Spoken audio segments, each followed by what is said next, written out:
আসসালামু আলাইকুম প্রিয় দর্শক এবং শ্রোতা, আশা করি ভালো আছেন। সবার জন্য বরাবরের মতো দোয়া এবং শুভকামনা জানিয়ে শুরু করছি সবচাইতে কাঙ্ক্ষিত একটা এপিসোড, যেটা আমি আজকে করতে যাচ্ছি। যে এপিসোডটি করার জন্য আমার রেডিও ক্যারিয়ারে আমি বহুবার চেষ্টা করেছি, বিভিন্নভাবে চেষ্টা করেছি।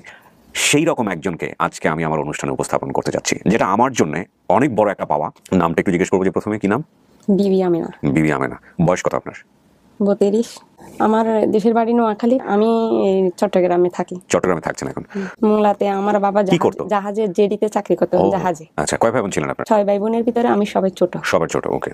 বড় বোনের একটা ছেলে আছে, বাড়িতে বেড়াইতে আসছে, তখন বলতেছে যে খালাম্মা, পরীক্ষা তো শেষ হয়ে গেছে, এখন তো ঘোরাফেরা 3 মাস, চলেন আমার সাথে যে মোংলাতে একটু ঘুরে আসবেন, বেড়াই আসবেন আমাদের বাসা থেকে।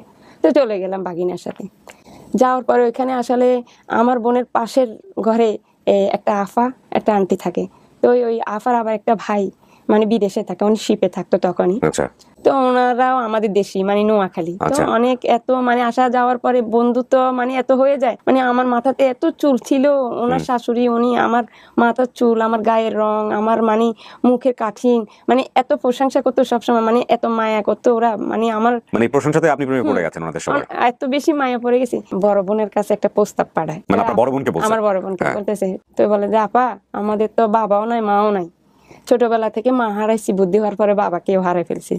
আমার ভাইটা অনেক কষ্টে মানুষ হয়েছে, কিন্তু এখন অনেক টাকা ইনকাম করে, কিন্তু আমার ভাইটাকে দেখে শুনে রাখার মতো, কেয়ার করার মতো, মানে একটা জায়গায় রাখার মতো এরকম কেউ নাই। তা আপনার বোনটাকে আসলে আমরা নাসিমা ডাকতো তখন আমাকে, আমার আরেকটা নাম নাসিমা ডাকতাম। তো বলতে যে নাসিমাকে আমরা অনেক পছন্দ করি, যদি আপনি আপনার বাবাকে বলেন তাহলে আমার ভাইটাকে, যদি আমার বোনটাকে বিয়ে দেন, আমরা কিছু চাই না, শুধু আমার ভাইয়ের যেন বাবা মা বলে ডাকতে একটা শক্তি পায় আপনার বাবা মাকে, এটাই। কি নাম ছিল ভাইয়ের? আচ্ছা, জন্য পাত্রী খুঁজতেছে এবং সেখানে আপনাকে পছন্দ করছে।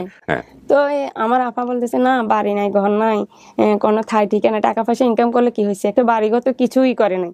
তো এখন এগুলোকে আমার ভাইরাও রাজি হবে না, আর আমার বাবাও রাজি হবে না। একদিকে আমার ভাই বোন সবাই, ও সবাই ছোট, আর এত ওরে মানে সবাই এত আদর করে, আসলে আব্বা দিবে কিনা জানি না। তো আসলে একসময় আমার বাবারে ওরা প্রস্তাব পাঠায়, আমার আপাও পাঠায়, আমার আব্বা ডাইরেক্ট না করছে। আসলে পরীক্ষার কিছুদিন হয়েছে, রেজাল্ট বাইরে এই টাইমে আবার আমার বোনটা অসুস্থ হয়ে গেছে, হঠাৎ করে আবার আমরা মোংলায় যাই, আবার ওই বিয়ের উদ্যোগটা উঠে, আবার কথা বলে। ওঠার পরে আসলে একদিন এইরকম উঠতে মানে এত ওরা কান্নাকাটি করতেছে, আমি ওই বাসায় যাইলে আমাকে হাতটা ধরে বলে। তো এখানে মানে আমি আসলে ওদের কথা শোনার পরে আস্তে আস্তে আমিও কেমন জানি না, ছবি দেখেছি।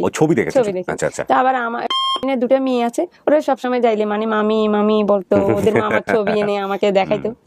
পরে এক সময় আমাকে বাবা জিজ্ঞেস করছে, বলে যে ভাইয়ের জন্য, তোর বিয়ের জন্য বলতেছে, এখন তুই কি বলস? আবার আমার ভাইরাও সবসময় বলতো যে ও আমার ছোট বোন, যদি ওকে কোথাও বিয়ে দেন, ছেলে পছন্দ হয়েছে কিনা, ফ্যামিলি পছন্দ হয়েছে কিনা, কাকে জিজ্ঞেস করবে না, আগে ওকে জিজ্ঞেস করবে। ও এমনিতে একটু মাথা গরম, আবার আমাদের খুব আদরের। তো বাবা আমাকে জিজ্ঞেস করছে, আর আমি বাবাকে বলছি যে বাবা, আসলে মানে এখন এই বয়সটা বুঝে নিতে পারতেছি না, কে ভালো হবে কে খারাপ হবে, তো হয়তো আমার রিজিকে যদি থাকে সুখ হবে। তো এই কথার পরে আমার বাবা বলতেছে আলহামদুলিল্লাহ। মানে বিষয়টা হচ্ছে যে আপনি রাজি, তখন আপনাকে চেনেন না, সরাসরি দেখা হয়নি আপনার। তো বাবা এর ভিতরে আমরা মানে পরশুদিন চলে যাব, নোয়াখালীতে চলে আসবো, হঠাৎ করে রাত্রে ওই লোকটা চলে আসছে, তো বিদেশ থেকে চলে আসছে হঠাৎ করে। পরে সকালবেলা মেয়েকে দিয়ে ডাকাইছে, বলতেছে যে নাসিমা আন্টি, আমার আম্মু আপনাকে একটু ডাকছে। তা আমি গেছি, পাশাপাশি কত শরীর টরিল অনেক ভালো, মোটামুটি একটা সুন্দর লোক শুয়ে আছে। তা আমি পাশাপাশি একটা ওনাদের ড্রেসিং টেবিলের সামনে বসছি, বসার পরে অনেকক্ষণ মানে ফলো করতেছি, লোকটা অন্যদিকে তাকায় রয়েছে। পরে আমার দিকে দেখি ঘুরে তাকাইছে, আর এখন আমি হট করে মানে চিনে ফেলছি ছবি দেখে, চেহারা দেখে, মানে এই লোকটাকে তো ছবি দেখছি অনেকবার। মানে আপনাকে জানানো হয়নি আগে? না, আমিও জানি না। এখন আমি একদম ঘামাচ্ছি, মানে উঠেও চলে যাইতে পারতেছি না, কি বলবো। একটা কথাই বলতে চাই, একটু ইন্টারাপ্ট করছি, যে আজকের এই গল্পটা কোথা থেকে আপনাদের কোথায় নিয়ে যাবে ইউ ডোন্ট নো, এবং আমি আপনাদের সবার কাছ থেকে আধা ঘন্টা কিংবা 1 ঘন্টার সময় বিনীতভাবে চেয়ে নিচ্ছি। This is a very very important story, believe me, very very important story. তারপরে ওনার বোনে মানে আমাকে বলতেছে, বলে যে নাসিমা, আমার ভাইয়ের কথা যে বলছিলাম, এই আমার ভাই, আল্লাহর কি হুকুম, তুমি তো কালকে চলে যাবা, আজকে তো আমার ভাই চলে আসছে। তারপর আমি হেঁটে চলে আসছি, স্কুল থেকে আমাকে দিয়ে ভালো করে ফলো করে দেখলো, দেখে বোনকে জিজ্ঞেস করতেছে, বলে যে এই ও যে চলে যাচ্ছে ওর মাথার চুলগুলো কি আলগা চুল? ওর বোনে নাকি বলতেছে না না ভাইয়া কি যে বলেন এগুলো আলগা চুল, এটা ওর মাথার এই বাস্তবের চুল। আপনার চুল কি অনেক বড় ছিল, অনেক বড় বলতে কত বড়? মানে হাঁটু, এই হাঁটু ছাড়ে নিচে। এখন ও বিকেল বেলা মানুষ লাগাই দিছে আমার বাবা। আপনার ভালো লেগেছে ওকে? আপনার ভালো লেগেছে? হ্যাঁ, ওরও চেহারা টেহারা মাশাআল্লাহ ভালো, সব দিকেই ভালো ছিল। এখন দেখি মানে যেদিন চলে আসবে তার আগের দিন ওই ভাই আমার কাছে একটা চিঠি লিখে পাঠাইছে। ওকে। তাও পাঠাইছে ওনার বোনের শাশুড়ির কাছে। এখানে উনি তো আমাকে দিয়ে গেল, এখন আমি কিভাবে পড়বো দিস পাচ্ছি না, কোথায় যাব। তারপরে টয়লেটে গেলাম, যে চিঠিটা পড়লাম, পড়ে ওনাকে আমি হ্যাঁ বা না কিছু বলতে পারছি, মানে বলতেছে যে আসলে আমি আমার ভাগিনা ভাগ্নি বোন সবাই তোমার প্রতি মুগ্ধ, ওরা যেমন পছন্দ করছে তেমনটা আমি পছন্দ করেছি। তারপরে জানি না কখন থেকে কিভাবে কি জানি এই দিনে দিনে কথা হয়ে সেই দিন পহেলা মানে বৈশাখ ছিল। বৈশাখের দিন এই আগের দিন রাত্রে কথা হয়েছে, বৈশাখের দিন সকালবেলা আমার গায়ে হলুদ হয়েছে, সন্ধ্যার সময় বিয়ে হয়ে গেছে একই দিনে। ও মানে এমন মানে সিরিয়াস অবস্থা হয়েছে আসলে, মানে জীবনের কোন মুহূর্তটা যে কখন হারিয়েছি আর কখন পাইছি সেটাই বুঝতে পারি। ডোন্ট অ্যাজিউম, ওনার অবস্থা দেখে আপনারা কোনো কিছু কল্পনা করেন না, বিকজ স্টোরি কেবল শুরু। ওকে, এক মুহূর্তের মধ্যে বিয়ে হয়ে গেল পারিবারিক ভাবেই? হ্যাঁ, পারিবারিক ভাবেই। ওকে, কথা ছিল যে ও আবার তখন ছুটি ছিল কম, ও শিপে থাকে, আবার ও জাহাজে সুপার ক্যান্টার ছিল। আচ্ছা, বাইরে এই সুপার ক্যান্টার কি কাজটা কি তার? মানে একটা জাহাজের একটা বড় শিপিং জাহাজের ভিতরে যত মাল থাকে ওগুলো সব দেখাশোনা করে জাহাজের, মানে কোনো বাহিরের লোক মানে উঠানামা করতে গেলে অন্তত ওর পারমিশন লাগবে, ওখান থেকে একটা মাল নামাইতে হইলে পারমিশন লাগবে, এরকম। বেতন ছিল 1,00,000-1.5 লাখের মতো। 2006 সালের পয়লা বৈশাখে ওনার শাদী হলো, বিয়ে হলো আর কি, নতুন জীবন শুরু। তারপর বিয়ে হওয়ার পরে আবার আমার হাজবেন্ড আবার আমি চলে আসছি, গাড়িতে উঠে দিছে, বলছে যে আচ্ছা যাও আল্লাহ হাফেজ, আমি ইন্ডিয়াতে 1 মাস থাকবো, 1 মাস পরে আসবো। আসার পরে আমি মানে চিটাং একটা কাজ আছে, কাজটা সেরে বাসা বাড়ি নিয়ে চিটাং তোমাকে নিয়ে আসবো। আমাদের বাড়িতে আমার একটা ভাইজির বিয়ে হচ্ছে, তো বাইজিটাকে সাজাচ্ছি, তো হঠাৎ করে কে জানি একটা যে বলতেছে এই নাসিমাপা আপনার জামাই আসছে। কি বলে আমার জামাই আসছে? বোন না, খবর না, কিছু না, জামাই করতে কে আসবে? আসার পরে ওকেও দেখে আমার মা ভাবিরা অনেক খুশি। 1 মাসখানেক থাকছি, থাকার পরে হঠাৎ করে দেখি প্রায় সময় আমার হাজবেন্ড মানে ছেলেদের সাথে জুয়া খেলতে চলে যায়, তাস খেলতে চলে যায়। এটা আপনি বুঝতে পারলেন ওই সময়টাতে? মানে চলে গেলে 3 দিন 4 দিন রাত্রে আসে না। এটা কি মানে ওই শিপ থেকে নামার পরে? হ্যাঁ, চট্টগ্রাম আমি যাওয়ার পরে। আচ্ছা, যখন বাসা টাসা নিছি তখন খেলে যে দেখি, জিজ্ঞেস করি, কিন্তু এই যে দেওয়ালটা মানে দেওয়ালের অপরিচ্ছাটি একটা রুমে বসে খেলে, ওই রুম থেকে এই রুমে আসে না, মানে এগুলো নিয়ে অনেক গ্যাঞ্জাম করি। ওরা এক সময় ও আমাকে একটা মানে বাইরের থেকে, তখন আসলে 100 জনের হাত থেকে 1 জনের হাতে মোবাইল ছিল, অনেক বছর আগে, 16 বছর আগে। তখন ও আমার জন্য একটা মোবাইল আনছিল, মানে খেলতে যে টাকার জন্য এত পাগল হয়ে গেছে, আমাকে বলে যে মোবাইলটা দেওয়ার জন্য বন্ধক দিবে।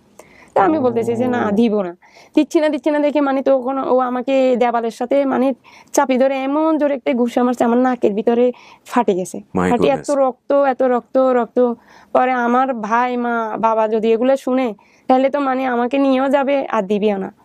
পরে কি করবো, পাশের ঘরের আন্টিরা আসি ধরে টরে মুছে টুচে ডাক্তার আনছে, পরে ও ডাক্তার আনছে, এরকম প্রায় করতো। আবার এর ভিতরে ও মানে 4 মাস 5 মাস থাকার পরে শিপে চলে যায়, শিপে যে 8-9 মাস থাকি প্রায় 20 লাখ 15 লাখ 25 লাখ 30 লাখ এরকম টাকা নিয়ে আসে, কিন্তু একটা টাকাও হাতে দেয় না, সব টাকাগুলো এইভাবে জুয়া করে নষ্ট করে ফেলে। তো এক সময় হঠাৎ করে এরকম জাহাজে চিটাগং জেটিতে একটা জাহাজ আসছে, ওই জাহাজটা স্ক্র্যাপ ছিল, মানে পুরানো জাহাজ। ভিয়েতনাম মালিক ছিল জাহাজে। তো ওই ভিয়েতনামের মালিক ওকে অনেক ভালোবাসতো, একসময় এত ভালোবাসতো মানে ও বলতেছি না, আমার বিয়ের 4 বছর লাইফে আমি ওকে যে টাকা দেখছি আপনাকে আমি ভাষা দিয়ে বুঝাইতে পারবো না। হয়তো আজকে আপনার সাথে যে কথাগুলো বলতেছি, এই কথাগুলো শোনার পরে হয়তো অনেক আছে যে আমার আর কখনো খোঁজও নিবে না, হয়তো আমার ছেলেটার সাথে এরকম কেউ মিশবে না, জানতে পারবে যে আমি এই অবস্থায় আছি, কিন্তু আমার কষ্ট লাগে না বলতে, জানলেও কোনো কষ্ট লাগতেছে না। আপনি বলেন, এটা আমার বলাটা মানে ইমার্জেন্সি আমার কাছে মনে হয়েছে। শুধু একটা কথা বলি ওনার এই কথার প্রেক্ষাপটে, দেখেন সোশ্যাল মিডিয়াতে আমার নেটওয়ার্কটা আলহামদুলিল্লাহ ইজ আ বিগ নেটওয়ার্ক, এবং আমি আপনাদেরকে বলি এই ভদ্রমহিলা আজকে এত বড় নেটওয়ার্কে, আজকের মিডিয়া তো সোশ্যাল মিডিয়ায় সৎসাহস দেখাচ্ছেন তার লাইফের এই গল্পটা, দ্যাট ইজ অ্যাবসলিউটলি সৎসাহস আমি বলবো, কারণ এটা আপনি শেষ পর্যন্ত না শুনলে আপনি বুঝতে পারবেন না। সমস্যা হচ্ছে কি, কোনো একটা সিস্টেমের পরিবর্তন আনতে গেলে সেটাতে আঘাত করতে হয় প্রথমে। আঘাত বলতে আমি যেটা বোঝাচ্ছি, লাইক ধরেন কোনো একটা সিস্টেম যেটাতে মরচে পড়ে গেছে, যেটা একটা রং পারসেপশন নিয়ে গ্রো করতেছে, সেখানে যদি আপনি পরিবর্তন আনতে চান, মানে বস্তুগত জিনিসের পরিবর্তন চোখে দেখা যায়, কিন্তু সোশ্যাল ভ্যালুজ, মোরালিটি, একটা রং পারসেপশন, সেটার পরিবর্তন আনতে গেলে কিন্তু অনেক মানুষকে সেখানে ভিতরে ভিতরে অনেক বড় স্যাক্রিফাইস করতে হয়। তো সেই জায়গাটা থেকে যখন প্রথম কেউ স্টেপটা নেয়, ফার্স্ট ম্যান, যে না ঠিক আছে, I want to speak out, আমি আমার কথাগুলো বলতে চাই, সত্যটা প্রকাশ করতে চাই, তখন তাকে অনেক বেশি পরিমাণে কনস্ট্রেইনগুলো ফেস করতে হয়, বাধা ফেস করতে হয়। হয়তো ওনার পরে আরও অনেকেই আসবেন, অত বাধা তাদেরকে ফেস করতে হবে না, বাট যিনি ফার্স্ট শুরু করলেন তাকে অনেক বেশি রক্তচক্ষুর মুখোমুখি হতে হবে। সেই কাজটা উনি করতেছেন আজকে। এটা খুবই খুবই খুবই ইম্পর্টেন্ট এপিসোড, এবং আমি আমার বারবার একটা কথা বলতেছি, আমার 16 বছরের মিডিয়া ক্যারিয়ার ইতিহাসে this one is the most important episode, because এই ব্যাকগ্রাউন্ডের মানুষকে নিয়ে আমার এটাই ফার্স্ট কাজ। তখন আর শিপে যায় না, আপনার সঙ্গে আছে, এবং সময় ফার্স্ট বেবিটা আপনি কনসিভ শিপে করেন। যায়নি, তারপরে শিপে থেকে তখন আমার বেবি কনসেপ্ট হওয়ার পরে 1 বছর মানে বেবিটা হওয়ার 3-4 মাস পরে হঠাৎ করে আবার শিপে চলে যায়। আচ্ছা, 7 মাসের মতোই ছিল, তখন ওর থেকে অনেক টাকা নিয়ে আসছে। আমার চোখে দেখা প্রায় 32 লাখ টাকা না কত তখন নিয়ে আসছে, মানে তখন ওর বেতন অনেক ভালো ছিল। আচ্ছা, পরে এক সময় দেখি কি এরকম না খেয়ে খেয়ে 15 দিন 20 দিন ওই জুয়ার করে পরে থাকে, হ্যাঁ পরে থাকে, আসে না। তো আমিও ভাঙচুর করি, মায়ের ধর পিটাপিটি আসলে ঘরের ভিতরে এটা ভাঙ্গি ওইটা ভাঙ্গি, হ্যাঁ। তো আমাকেও মারলে রাগ করে থাকি, 2-3-4 দিন রান্না করি না, খাই না। আপনার বাচ্চার বয়স কত তখন? তখন ছেলের বয়স প্রায় 1.5 বছর হয়ে গেছে। আচ্ছা, হঠাৎ করে মানে আমি খেয়াল করলাম যে আমার ছেলেটার বয়স যখন মানে 2 তখনই প্রায় আমার হাজবেন্ড দিনের পর দিন শুকিয়ে যাচ্ছে আর কালো হয়ে যাচ্ছে। মানে হঠাৎ করে আমি খেয়াল করতেছি, মানে কালো হয়ে যাচ্ছে আর শুকিয়ে যাচ্ছে। তো আমি অনেক সময় বলি, তো একদিন আমাকে বলে কি নাসিম, আমার পেটের থেকে পায়খানার সাথে নাকি অনেক রক্ত যায়। তো একদিন আসলে টয়লেটে বসাকালীন আমাকে ডাক দিছে দেখাবার জন্য। দেখলাম যে মানে টয়লেটে কমর ভরে আছে রক্তে। ও খেলার জন্য মানে কখন একটা ডাক্তারের কাছেও যাইতো না। অনেক জোর করে আমি চট্টগ্রাম সিএসসি একটা হাসপাতালে ডাকলাম, 4 বছর মেডিসিন বিশেষজ্ঞ, অনেক জোর করে নিয়ে গেছি, ওষুধ দিয়েছে। দেওয়ার পরে অনেক দিন পর্যন্ত প্রায় 5-6 মাস মানে ব্লাড টেলাট আর যাইতো না। ঘুমের ঘরে হঠাৎ করে সকালে ঘুমে উঠছে, ওর অ্যালার্জি পুরো মুখ এফেক্ট হয়ে পাশে এই পাশে সব ঠোয়া ফুটে গেছে। হঠাৎ করে বড় বড় ঠুস ফুটে গেছে, অ্যালার্জির মতো হয়ে একদম চোখের পাতার উপরে উঠছে। এই দেখি কি ও আস্তে আস্তে আবার শুকায় যাচ্ছে। এই ভাত খাইতে বসেনি, ভাত থুয়ে টয়লেটে চলে যায়, পাতলা পায়খানা হচ্ছে। আর অনাধারে কয়দিন পরে পরে জ্বর, আর খালি মানে সব সময় যাকে দেখবে বলবে যে আমার মাথায় একটু চাপি দাও, আমার একটু মাথাটা চাপাও তো। অনেক এরকম অসুস্থ, ওনাকে বারবার ডাক্তারখানে নিয়ে, ডাক্তারের তেমন টেস্ট দেয় না, দেখে বলে যে জ্বর, বলে যে বাত জ্বর হলেও এমন হয়। তারপর পাতলা পায়খানা এরকম কখনো পানির কারণে হয়, খাওয়ার কারণে হয়, এরকম বলে ওষুধ দেয়। তাই ওষুধে আবার দমন ধরে ধরে থাকে, ভালো থাকে। তো আমার বাবাকে দেখতে গেছি, আর বাড়িতে যাওয়ার 4-5 দিন পরে আমার বাবা মারা গেছে। তখন আমার বাবাকে কবর দিয়ে আসার পরে আমার যেটা আমাকে ডাকে বলতেছে, বলে কি রে বুঝলাম না, আজকে আমার আবার নাম বলে যে আজকে মাটি দিয়ে কবরের থেকে কি হাঁটি আসতে পারতেছে না, কেমন দুর্বল হয়ে পড়ছে, অসুস্থ হয়ে। এমন ছিল না, একটা মানুষকে দেখলে কিন্তু বোঝা যায় যে ও অসুস্থ। হ্যাঁ, এর ভিতরে হুট করে ও আবার একটা শিপে চলে গেছে। একটা জাহাজের মালিক ওকে, মানে ওর কথাবার্তা শুনে একটা টাকাও নেই, কোনো কাগজের দরকার হয় না, জাহাজের মালিক ওকে নিয়ে গেছে। কাজে খুব দক্ষ ছিল উনি। হ্যাঁ, নিয়ে গেছে, বলতেছে যে আমাদেরকে বলে যাইতে পারে না যে আমি শিপে চলে যাচ্ছি। তারপরে ঢাকা পার হওয়ার পরে ও ঢাকা পার হয়ে চলে গেছে। তারপরে আমাদেরকে বলছে যে আমি শিপে চলে আসছি, আল্লাহ বাঁচে আনলে আবার 1 বছর পরে দেখা হবে, কে নিয়ে ভালো থাকি। আমি ওই মানে একবার যে যেত 1 বছর পরে, 8 মাস পরে, 9 মাস পরে আসতো ওইখানে, মানে 9 মাসে বছর। আচ্ছা আচ্ছা জাহাজে। আচ্ছা। তারপরে ও চলে যাওয়ার কিছুদিন পর থেকে হঠাৎ করে আমার এই ডান পাওটা খালি কামড়ায়, আমারও এমন জ্বর আসে, পেটের ভিতরে ব্যথা করে, পাতলা পায়খানা হয় ঘন ঘন। নানান জায়গায় নানান ডাক্তার দেখাইছি, যখন যে সমস্যা এই সমস্যা ডাক্তার দেখাই যাচ্ছি। এর ভিতরে ও আসছে যে ওর চেহারা ভাইয়া এত অবস্থায় নিয়ে আসছে, মানে ওর আগের রং বলতে শরীরে নাই। আচ্ছা, পুরো নষ্ট হয়ে গেছে। পরে আসার পরে একদিন আমি বলতেছি কি হয়েছে তোমার, কি হয়েছে? বলে যে ওইখানে খাওয়া দাওয়া এমন হয়েছে, তো খাওয়া দাওয়া ঠিক করে খাইলে আবার ঠিক হয়ে যাব। একটা স্বামীর প্রতি কার কতটুকু কেয়ার আমি জানি না, কিন্তু আমি মানে খুব অল্প বয়সে আমার হাজবেন্ডের সাথে আমার সাথে এত ভালো মিশ ছিল, 1000 জুয়া খেলক 1000 টাকা না, কিন্তু আমি কখনো ওকে আমার চোখ থেকে আমার মানে স্বামীর অধিকার, স্বামীকে ভালোবাসা, এগুলা থেকে কখনো মন থেকে দূর করিনি। তো সবসময় নামাজ পড়তাম, তাহাজ্জুদ পড়েও বলতাম যে কেন ওইরকম হঠাৎ এরকম হয়ে গেছে, দেখি পরিবর্তন হয় না। এবারে আসছি আর যা খাওয়াচ্ছি কোনো পরিবর্তন হচ্ছে না। তারপরে যাই উনি একটা পায়খানা টেস্ট দিছে, বলে যে 7 দিনের ওষুধ খেয়ে এই টেস্টটা করবে, এই টেস্টটা করার পরে বোঝা যাবে। তো 7 দিনের ওষুধ দিয়েছে, তো 7 দিনের ওষুধ পুরো খাইতে পারে নাই। 3 দিনের ওষুধ খাওয়ার পরে হুট করে ওকে আরেকটা জাহাজ নিয়ে যাচ্ছে। ছেলেকে আমাকে মাথায় হাত দিয়ে মানে বলে যাচ্ছে, বলে যে তোমাদেরকে আল্লাহর উপর ভরসা করে রেখে যাচ্ছি, যদি আমার আজকে হয়ে যায় হয়তো আমি আর বাসায় আসবো না, আর যদি না হয়ে যায় তাহলে কালকে সকালে আসবো। তো কালকে সকালে চলে গেল, পরের দিনও চলে গেল, আর আসলো না। তাই পরে আর খবরও পাচ্ছি না ও জাহাজে গেছে। ওরা এক মালিকের আন্ডারে শুনছি, উনি বলতেছে যে ওই আমাদের মালিককে বলতে বলে তোমার ওয়াইফকে একটু বলে দিয়েন তোফাতে আবার শিপে চলে গেছে, যদি জাহাজ কোনো দেশে যেয়ে কিনারে যায় হয়তো ওর সাথে আবার যোগাযোগ করবে। মানে জাহাজে থাকাকালীন যোগাযোগ করতে পারে না। জাহাজ একটা যেমন ইন্ডিয়ায় গেল যোগাযোগ করতে পারতেছে না, ইন্ডিয়া নামলে আবার সিম কার্ড কিনলে যোগাযোগ করবে, যোগাযোগ হয় না। তো চলে গেছে, আর আমরাও আর যোগাযোগ করতে পারি না। এর ভিতরে হঠাৎ করে মানে আমার খুব খারাপ লাগতেছে, 1 মাস পর্যন্ত আমার শুধু মাথা ঘুরাচ্ছে, অস্থির লাগতেছে। এখন হঠাৎ করে এরকম চলে গেছে, 2 মাস হয়ে গেছে। 2 মাস পরে এরকম দিনকে দিন আমার অনেক খারাপ লাগতেছে দেখে একদিন টেস্ট করছি, আর ডাক্তার বলতেছে যে আমার বেবি পেট। ওকে, মানে সেকেন্ড বেবিটা কনসিভ করলেন। আচ্ছা, মেয়ে, তখন আমার বেবিটা পেটে। এখন তো আমার মানে নিজের ভিতরে একটা ভয় চলে আসছে, মানে টেনশন চলে আসছে। আর আমার হাজবেন্ড চলে গেছে, ও নিজেও জানে না, আর আমিও নিজের থেকে জানি না। আল্লাহ জানে ও কতদিন পরে আসবে, কি না কি মনে করে। মানে এগুলো নিয়ে নিজে একদম একটা অসাধারণ টেনশনে পড়ে গেছে। আর ফোনও করতে পারতেছি না, যোগাযোগও করতে পারতেছি না, বলতে পারতেছি। কিন্তু একটা মেয়ে জানি হয়, এই জন্য আমি মানে চট্টগ্রাম যতগুলো মসজিদ আমার পরিচিত ছিল প্রত্যেকটা মসজিদে আমি মিলাদ পড়েছি। প্রত্যেকটা মসজিদে আমি দান করতাম, বলতাম যে আল্লাহ তুমি একদিন 11টা মসজিদে আমি একসাথে শুক্রবারে মিলাদ পড়েছি, আল্লাহ আমাকে জানি আবার একটা মেয়ে দেয়। আচ্ছা, মেয়ের শখ ছিল? মানে মেয়ের জন্য এত শখ ছিল, আমার হাজবেন্ডেরও মেয়ের জন্য অনেক শখ ছিল। হঠাৎ করে আমার ফোন বাজতেছে, আর আমার ওই শাশুড়ি বলি আমরা ওনাকে, আমার ননদের শাশুড়ি, আমি শাশুড়ি বলি। উনি দৌড়ে গেছেন, যাই বলতেছে যে এই নাসিমা দেখ দেখ দেখ, মনে হয় ফোন করছে, মানে দেশের যে সিমটা দিয়ে, মানে তার মানে উনি ঢাকায় চলে আসছে তখন। এর ভিতরে এই 4 মাসে কিন্তু কখনো ফোন করে নাই, 4 মাসে। আমরা তো খুব চিন্তা, কারণ এরকম কখনো করে মানে 2 মাস পরে হইলেও করে।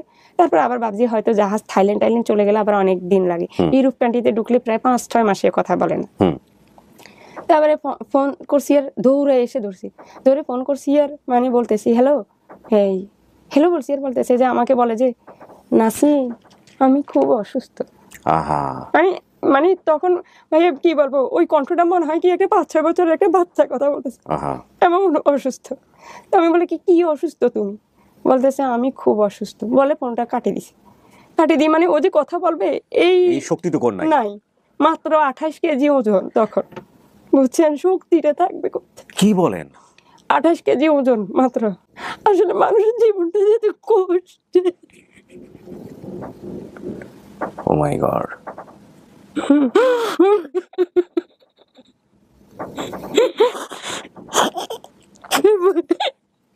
You don't know the reason. শেষ পর্যন্ত দেখেন আপনারা। This is the episode, unthinkable episode. তখন ফোনটা হঠাৎ বন্ধ করে। কোথা থেকে ফোন দিছে, কি অবস্থা সেটাও জানেন না আপনি? বলছে ঢাকা থেকে। আমি ঢাকায় এসে নামছি। আচ্ছা। তো বলতেছি এখন তো আমরা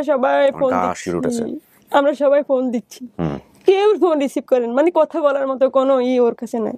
পরে একবার ফোন ধরার পরে বলতেছে কি তুমি তো আসতে পারবা না, বুঝা দিয়ে যাচ্ছি তুমি এক জায়গায় বসে আমাদেরকে বলো যে আমি এই জায়গায় আসছি, আমি মাইক্রো নিয়ে লোক পাঠাচ্ছি। কি করব, দিশ পাচ্ছি না। এমন জোরে চিৎকারে কান্না করতেছি, মামি কান্না করতেছে, ভাগ্নিরাও কান্না করতেছে, ওদেরও তো একটা মামিরও একটা ভাগিনা, ওদের বংশ আর কেউ নয়, আমার হাজবেন্ডের বংশে শুধু একটা ছেলে। বলতে আমার কি মেয়ের খবর দিবে, সেখানে হাজবেন্ডের খবর জেনে অবস্থা খারাপ। তো এবারে বলতেছে আচ্ছা তুমি, বলে যে না গাড়ি পাঠাইও না, আমি আসতে পারবো। মানে বলতেছে যে অনেক কষ্ট হচ্ছে, স্টানে আসে বসে আছে সবাই, কখন আসি নামবে, পাই না সবাই ফোন দে, কারো ফোন ধরে না। একটা ভাবিয়ে ফোন দিছে, ধরে বলতেছে যে ভাবি আমি সৌদিয়া গাড়িতে আছি। 8:30 বাজে নামছে অলংকার, চিটাগং অলংকার। নামার পরে মানে ওদের সামনে গাড়ির থেকে নামছে, কিন্তু কেউ চিনে নাই। ও মানে চিল্লির ভিতরে ওদেরকে ডাকছে করে, মানে শক্তি যতটুকু আছে, কিন্তু কেউ শুনতেছেও না। মানে ওনার সিচুয়েশনটা তাহলে কি, ওনার চেহারা এবং ভয়েস চিন্তা করেন, কিন্তু মাথার ব্রেন একদম ক্লিয়ার। কতক্ষণ পরে ধরেন 9টা 9:30, তখন আমি একটা ফোন আবার কয়েকবার ফোন দিচ্ছি, আর ধরে আমাকে বলতেছে যে হ্যালো নাসিম, আমি বিল্ডিং এর নিচে যখন বলছে ভাইয়া আমার মোবাইল ছেড়ে দিয়ে এমন স্পিডে মানে দোতলা থেকে নিচে গেটের সামনে আসছি, সিএনজিতে ও বসে রয়েছে, আমি সামনে দাঁড়ানো চিনতেছি না। সিএনজি এলাকে বলতেছি যে ভাই আপনি এখানে দাঁড়িয়েছেন কেন, সরেন না। সিএনজি এলাকায় বলে যে আচ্ছা আমার লোক আছে, এখন দেখতেছি ভিতরের থেকে চেষ্টা করতেছে হুকটা খোলার জন্য, কিন্তু টানি শক্তি দিয়ে খুলতে পারতেছে না। কিন্তু মানে ওনার চেয়ারটার ভিতরে কোনো ভাষ্য, কোনো নমুনা নকশা কিচ্ছু না, কিছুই নাই, এমন হয়ে আছে। এরপরে দরজাটা খুলে আমাকে একটা ব্যাগ দিয়ে বলতেছে, নাসিম আমি আহা যখন বলছে ভাইয়া আপনাকে যে আমি কি ভাষা দিয়ে বোঝাই বলবো আমি জানি না, আমার কাছে এই ভাষা নেই। যখন শুধু বলতে আমি যে তখন জ্ঞান হারাইছি, এই অজ্ঞান অবস্থায় দেখেই সেন্সলেস হয়ে গেছেন। আমার পুরা রাত চলে গেছে। তারপরের দিন প্রায় 11টার সময় আমার জ্ঞান ফিরে আসছে, আমি আর কোনো জ্ঞান পাইনি। এরপরে সকালে গিয়ে সময় আসছে, সময় ওকে দেখে মরা ঘর যেমন কান্নাকাটি, সময় আমার কান্নাকাটি। তখনও কেউ জানে না যে আসলে ওর কি না হয়েছে। কিচ্ছু, তখনও বুঝতে পারতেছি না কি যে ওর হয়েছে। এখন দেখি কি পুরা মানে বন জঙ্গল একটা মানুষ থাকলে যেমন বানরের মতো চেহারা ছবি হয়ে যায়, ফুল এরকম চেহারা হয়ে গেছে ওর। যে দেখি সেই ভয় পায়, মানে ওকে দেখে যে জীবনে নামাজ পড়ে না সে অন্তত নামাজে চলে গেছে। Can you feel the situation? Story এখনো আমরা ভিতরে যাইনি। এই স্টোরি আপনাকে জীবনে আজকে অন্য একটা উপলব্ধি করাবে। আমি শুধু এতটুকুই বলতে পারি, যারা আমার অনুষ্ঠান দেখেন একটা সেকেন্ডের জন্য স্কিপ করবেন না, একটা সেকেন্ডের জন্য না। If you want to live safe life then you have to know it. এবং এখন পর্যন্ত আপনি যতটুকু জেনেছেন এই পার্টিকুলার বিষয় নিয়ে, আজকে যে বিষয়টা নিয়ে আমরা কথা বলতে যাচ্ছি, তাতে আমি আমার জ্ঞানত বলতে পারি আজকের এপিসোড থেকে আপনি অনেক বেশি জানবেন, অনেক বেশি জানবেন। এবং স্পেশালি আমি থ্যাঙ্কস জানাই UNAIDSকে যে এইরকম একটা এপিসোড, যেটা আমার জীবনের কাঙ্ক্ষিত জায়গা ছিল, আমি বলবো যে আমি একটা জিনিস করতে চাই যেটা আমি করে উঠতে পারি নাই, তারা আমাকে করার সুযোগ দিয়েছে। এবং আমি আপনাদেরকে আরও একবার বলতে চাই, লাইভ, এই অনুষ্ঠানটার নাম হচ্ছে লাইভ, এবং this episode is presented by UNAIDS in association with the network of PLHIV NOP+। এরপরে নিয়ে গেছি ডাক্তারখানায় ওর অবস্থা দেখে ডাক্তারখানা ওকে ভর্তি নেয় না। এর ভিতরে ডাক্তার বলছে যে ওকে রক্ত দিতে হবে। রক্ত দিতে দিতে দিতে দিতে যখন ওর রক্তের কোষগুলা উৎপাদন হবে তখন আপন ইচ্ছাই ওর শরীরটা ঠিক হয়ে যাবে। এই কথা যখন বলছি, মানে আমাদের এলাকা থেকে ডেইলি 20 জন 25 জন 15 জন চলে আসে রক্ত দিতে।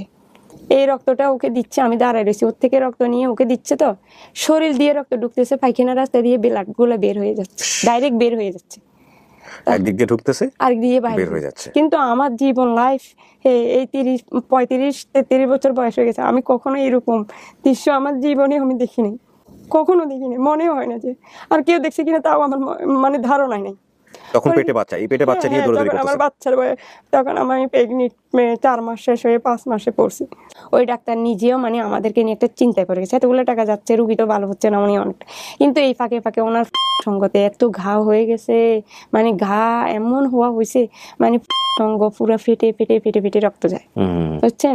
কিন্তু গায়ের ভিতরে শুকায় সব হাড্ডি হয়ে কালির মতো হয়ে গেছে, কোথায় কোনো ঘা নেই, শুধু ওই পার্টিকুলার জায়গাটাতে, ওই জায়গাটায় ঘা, আর এই ঠোঁটগুলা আর এই নাকের উপরটা বেশি ঘা।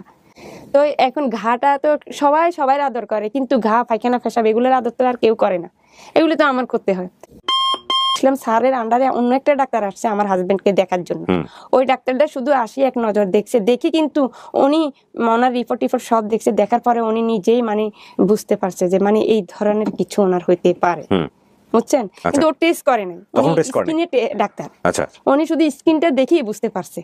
তারপরে উনি এখানে আমাদের চিটাগাং একটা আশার আলো সোসাইটি একটা জায়গা ছিল, ওইখানে নামে একটা লোক আছে, যে ভাইকে ফোন করার সাথে সাথে তখন তো মানে এত গুরুত্ব ছিল আশার আলো, বুঝছেন, মানে একটা অসুস্থ জীবন, মানে পাতলা পায়খানা হচ্ছে, জ্বর হচ্ছে, এরকম কিছু পাইলে ওরা চলে যাইতো ওইখানে টেস্ট করার জন্য, রক্ত নিয়ে আসতো টেস্ট করতে। কত সালের গল্প এটা? এটা হচ্ছে 2012 একদম পহেলা জানুয়ারি ফেব্রুয়ারিতে।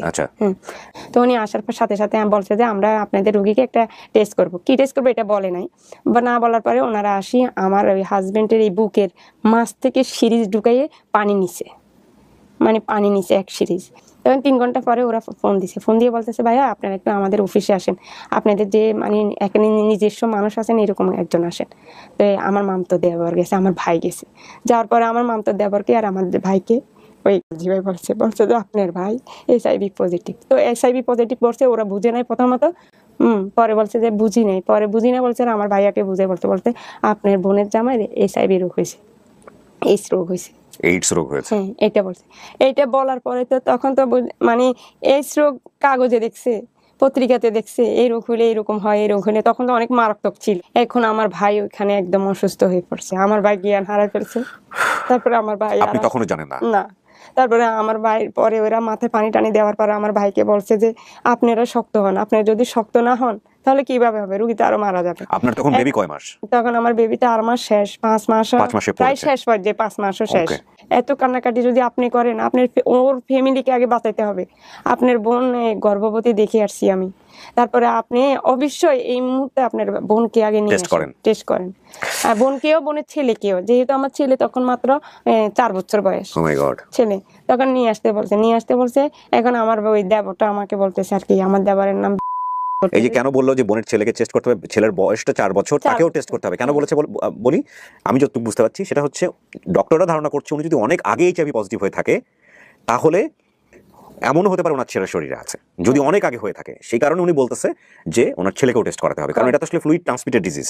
হ্যাঁ, তো সেই জায়গাটা থেকে। হ্যাঁ, তারপর তো আমার ছেলেকে আর আমাকে নিয়ে আনছে আর মানে বলে না যে কেন আনছে, তো আনছে আর আমি ওইখানে ঢুকছি আর দেখতেছি মানে ওদের ওইখানে সব লেখা আছে, লেখাগুলো পড়তেছি, পড়ে অনেকগুলো দেখছি, দেখার পরে মানে আমার মানে নিজের ভিতরে ধারণা আসছে। আপনি নিজেকে আগে এইডস সম্পর্কে জানতেন? না, এইচআইভি নাম না, শুনেছেন? না, এর আগে কখনোই শুনেন নাই? আমি শুনছি এমনি মারাত্মক একটা ভাইরাস এসআইভি, মানুষ মারা যায়। আচ্ছা, আমার কেন টেস্ট লাগবে, আমার কি টেস্ট লাগবে, আমি কি অসুস্থ নাকি?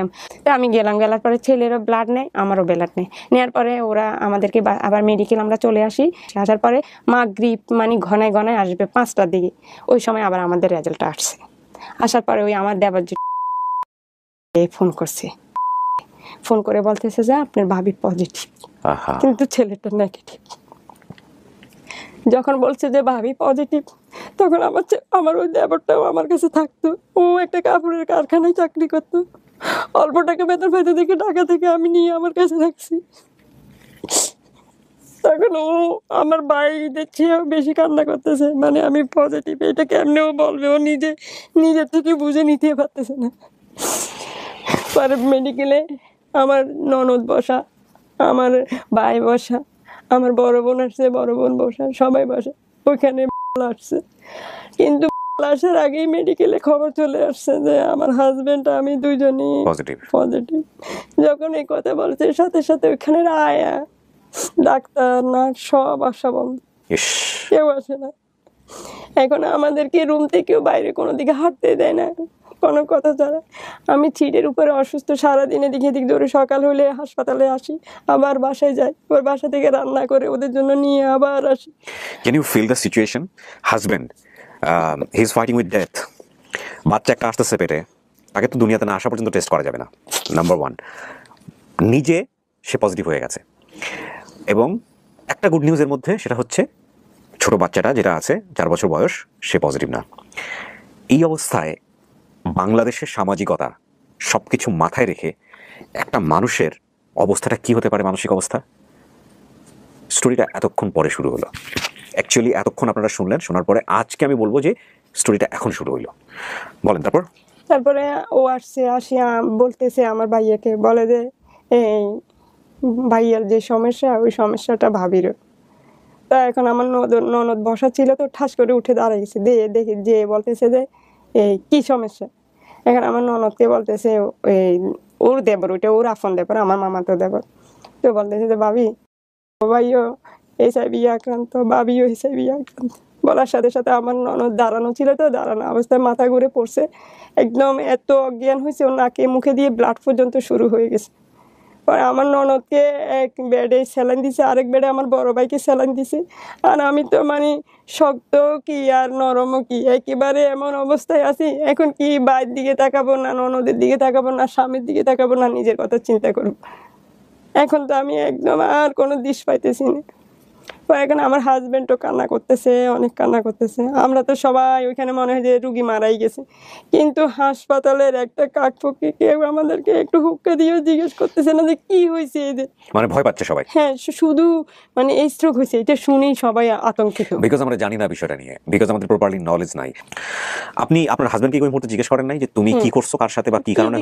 জিজ্ঞেস করার মতো তখন কোনো কিছু না। এখন ও নিজে তো, এখন যখন ও শুনছে যে ওর তো হয়েই গেছে, এখন নিজের কথা তো নিজে হয়েছে যে না, ভরসা পাচ্ছে না যে আমি তো মরেই গেছি।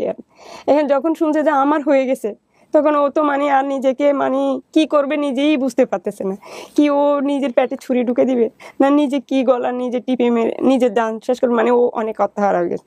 তারপরে রাত্রেও ঘুমের ঘরে 2-3 বার উঠে নিজে নিজে ছুরি দিয়ে আত্মহত্যা করতে যায়। মানে এরকম টেনশনে ও যে করতেছে। পরে আমাদেরকে পরের দিন রাত্রেই আমাদেরকে সিটে থেকে নামাই দিছে। নামাই দেওয়ার পরে কোনো রকমে বাসায় গেছে, কিন্তু বাসায় ওর বড় বোন ছিল, আমার ভাগিনারা ছিল। যখন শুনছে যে আমাদের এরকম হয়েছে, আমরা বাসায় আসার আগে আমার ননদ টনদ সব চলে গেছে। আমরা বাসায় এসে কাউকে লাগবে, কিন্তু কষ্টের দিনে খালি বড় ভাইটি ছাড়া আর কেউ ছিল, সবাই চলে গেছে। আমরা বাসায় যাওয়ার আগে সবাই চলে গেছে, শুধু ননদটা ছিল আর আমার বড় ভাইটা ছিল, আর সবাই মামির শাশুড়ি বাগনি সবাই চলে গেছে। এখন সবাইকে বুঝাইলাম যে ওর ক্যান্সার হয়েছে, ব্লাড ক্যান্সার। মানে গোপন করলেন? বললাম যে ব্লাড ক্যান্সার হয়েছে, ওর শরীরে কোনো রক্ত নাই, ডাক্তার বলছে ওকে ইন্ডিয়ায় নিয়ে যেতে। পরে আসার আলোতে আবার 3-4 দিন পরে আমরা নিজেরা গোপন ভাবে আসছি। ওরা আমাদেরকে কাউন্সিলর করতেছে, মেন্টালি কাউন্সিল করা, স্ট্রং করা। পরে ওকে জিজ্ঞেস করছে ও বিদেশে কত বছর ছিল, কোন দেশে ছিল, কত বছর ছিল। এখন মানুষ বুঝেন না যে যত বড়ই দোষী হোক সে কি কখনো স্বীকার করে আমি দোষ করছি? ও স্বীকার করেনি, কখনো করেনি। বলতেছেন আর কি। এখন আপনি ইয়ং বয়সে কোথায় কি করছেন না করছেন, এখন কি সহজে এটা কেউ বলে না, বুঝে নেয়। ওনাদের তো ওইগুলো করতে করতে ওনারা বুঝে গেছে যে এটা হয়েছে। তো ব্যক্তিগতভাবে ওকে কাউন্সিলর করছে, ব্যক্তিগতভাবে আমাকে। পরে কি লাস্টে জানা গেছে মানে উনি কি স্বীকার করছিল? এই আর কি পরে বুঝতেছি, শুনছি। আপনার কাছে কখনো বলেছে? না, ও নিজের মুখে বলে, কিন্তু ওর অনেক বন্ধু বান্ধবের কাছে শুনছি ও অনেক সময় অনেক জায়গায় ছিল। তারপরে চায়নাতে অনেক বছর ছিল, চায়নার একটা মেয়ে, থাইল্যান্ডে একটা মেয়ে ওর সাথে বিয়ে করার জন্য ওকে একদম থাইল্যান্ড থেকে বাংলাদেশে চলে আসছে, বাংলাদেশে ঢাকা থেকে আবার মোংলা পর্যন্ত যে থাইল্যান্ডে মেয়ে অনেক এগুলো থেকে শুনছে, বোঝা যায় আর কি, বুঝছি। আপনার কোনো ঘৃণা হতো না ওর প্রতি? এর জন্য আমি কখনো আমার হাজবেন্ডকে অন্য মানে দূরে সরে দেখবো না এরকম কিছু কখনো ভাবিনি। কখনো আপনার মন থেকে ওর প্রতি রেসপেক্ট ছিল, ভালোবাসা ছিল? আমাকে আপনার আগে এরকম বিদেশ থেকে ডাক্তারেরা, আমার মনোবিজ্ঞানের ডাক্তার সবাই একই প্রশ্ন করছে, আপনার ওকে ঘৃণা করতে মন চায় না। আমি বলছি কেন ঘৃণা করতে পারে? মানুষ জীবনে অনেক কিছু করে, কে দোষী কে ভালো, কে কিভাবে হয়েছে এটা আমি তো ওকে দোষারোপ করে বলতে পারি, হয়তো কোনো কিছুর মাধ্যমে বা কেন, হয়তো তো মাথা খারাপ হয়েছে, তখনও তো হইতে পারে। কতজনের ইঞ্জেকশন দিয়ে কতজনকে গারদখানায় করে হইতে পারে। এখন কত সময় কত কিছু। আর আমি তো ওকে ডাইরেক্টলি আমি আমার ভাগ্যকে মানে নিছি, বলতেছি যে একটাই প্রশ্ন দিয়েছি যে ওর জীবন রেখার ভিতরে যখন জন্মলগ্নেও আসছে তখন লেখা ছিল ওর জীবনে এগুলো হবে, আর আমার জীবনে এত কিছু হবে এটা আসছে। আমি এটাই সবাইকে, আসলে আমাকে মনোবিজ্ঞানের অনেক ডাক্তারে প্রশ্ন করছে যখন আমি IDS এ ভর্তি ছিলাম। তারপরে তো আমার হাজবেন্ডকে নিয়ে আমি চিটাগাং থেকে কেউ আসবে না নিয়ে, শুধু একটা ঢাকা। তখন ওরা সিদ্ধান্ত করছে যে রুগীটাকে ঢাকায় নিতে হবে, ঢাকা সেনানিবাস নিয়ে আগে CT4 করতে হবে, দেখতে হবে ওর শরীরে মানে ভাইরাস নাকি এই পর্যায়ে চলে গেছে এটা দেখতে হবে, তারপরে আমরা ট্রিটমেন্ট স্টার্ট করবো। মানুষ মৃত্যুর আগে যে সাফা খতম ভরে সব ভরে ফেলছি, ওর জন্য দাফনের কাপড়ও কিনে করে রেখে দিছি। মানে 2 মাসের ভিতরে ও বাসায় এসে এত খারাপ অবস্থা ছিল, সব রান একদম মানে এক কথায় কি পৌঁছে গেছে, একদম পৌঁছে গেছে। তারপরে এই রাত্রে ওকে একটা জাঙ্গিয়া ফ্যান পরায়, অনেক টিস্যু দিয়ে ভিতরে ভাঁজ টাস করে এই ডাক্তারখানায় প্রেগনেন্ট অবস্থায়, তখন আমার প্রায় 6 মাস চলতেছে এরকম করতে করতে।